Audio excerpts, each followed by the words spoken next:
I'm Jovita Moore, and a friend is providing never-before-heard details about the night a business executive was killed inside an SUV. The woman's husband, a prominent attorney, claims it was an accident. New at 6, Channel 2's investigative reporter Jody Fleischer spoke exclusively to this only witness. And Jody, her statements have now raised a major discrepancy with the husband's story. Jody's live in Midtown Atlanta. Jovita, that's right. Danny Jo Carter says she was stopped at a traffic light along Piedmont Avenue when the shooting happened. She is absolutely devastated by the loss of her best friend and still too emotional to talk about it at length on camera, but she did record a statement through her attorney.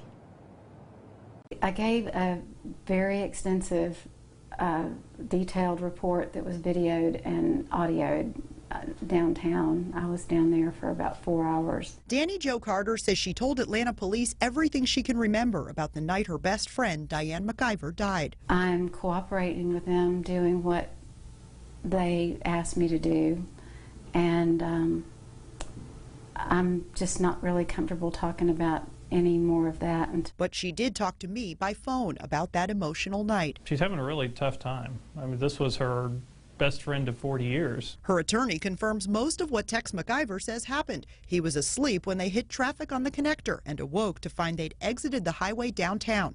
McIver was uncomfortable with the neighborhood they were in. I believe that Diane knew the area somewhat well because she came through there sometimes to get to Corey.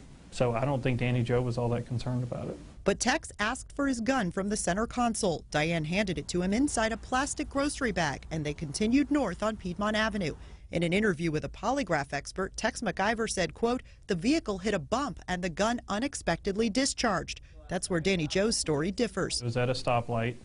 There wasn't any bump because they were sitting still. She says she thought something had hit the car until Diane said she'd been shot by her husband. Instead of waiting on 911 and an ambulance, Danny Jo started driving to Emory Hospital. Does she think this was an accident? I don't know that she knows. She was looking out the front window. McIver now says he fell back asleep and doesn't know how the gun went off. He has not been charged. I do not think that she thinks it's murder. I mean, Tex was one of her friends, too.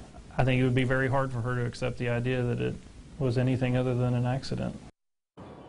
And Danny Jo's attorney says the women were sitting up front and talking, and so he stressed that Danny Jo really doesn't know what happened in that back seat since she was watching the road at the time. Now, I did reach Tex McIver's attorney to ask about the discrepancy.